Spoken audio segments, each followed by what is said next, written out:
It was a living nightmare. Hundreds of people dying from a vicious Ebola outbreak, marching across Liberia and West Africa. At the epicenter, Dr. Kent Brantly, who stayed behind when his family went on vacation back to the United States. He saw Ebola's ravages every day. Patients vomiting blood, suffering from severe diarrhea and from organ failure, dying in front of his eyes. You said, I held the hands of countless individuals as this terrible disease took their lives away from them. I witnessed the horror firsthand, and I can still remember every face, every name. It's a lot to live with. It is. But these were people that we were trying to serve medically, trying to give them the best chance for survival. But we were also trying to minister to them spiritually. We were trying to support and encourage them. In the makeshift isolation unit run by the missionary aid group Samaritan's Purse, Kent and his team were exhausted. Yet one night, to fight the misery, Kent sang to a patient who just lost 2 daughters. And as I sang that song to her, she just gave a head nod of affirmation and squeezed my hand. Unfortunately, she passed away a few days later.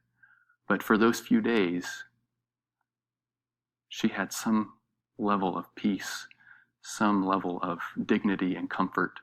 What was the stress put on the staff? How many hours were you working? I mean, were people having a chance to take any breaks, or was this simply so intense that there was no relief? We agreed to split 12-hour shifts, but those 12-hour shifts usually turned into 16 or 18-hour shifts, as there was always more to do because there were patients to be tended to in the hospital or patients to be evaluated in the emergency room that the nurses were concerned might be Ebola patients. So that was a very stressful and trying time. It became even more so on Wednesday, July 23rd. It was 3 days after Kent had kissed his family goodbye at the airport. I woke up that morning and really I just felt a little off. I took my temperature and it was 100.0, I think. As you took your temperature, feeling a little off, in the back of your mind, was there the possibility? There was always the possibility.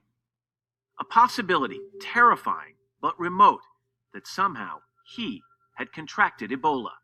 But I really thought I probably have malaria. I probably forgot to take my malaria medicine for a few days. We've been working night shifts. There were a lot of mosquitoes. Yet a few hours later, his fever rising, Kent tested himself for malaria.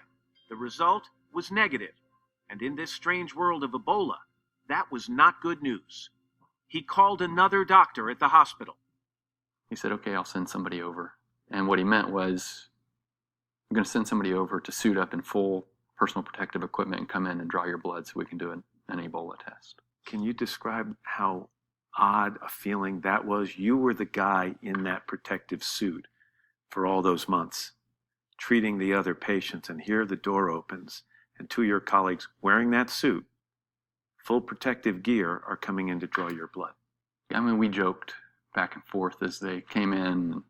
I have pretty big veins. I said, I can draw this for you if you want me to, if you don't want to do it. Kent usually called Amber every day, but not this day.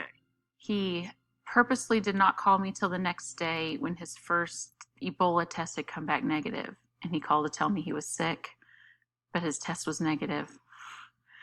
But he didn't want me worrying in the meantime.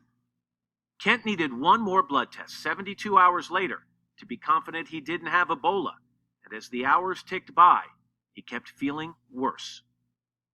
And what was that period of time like between that negative first test and waiting for the returns of the next test?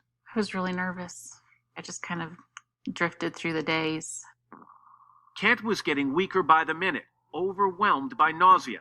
He could barely stand up. As a precaution, no one was allowed in without protective gear.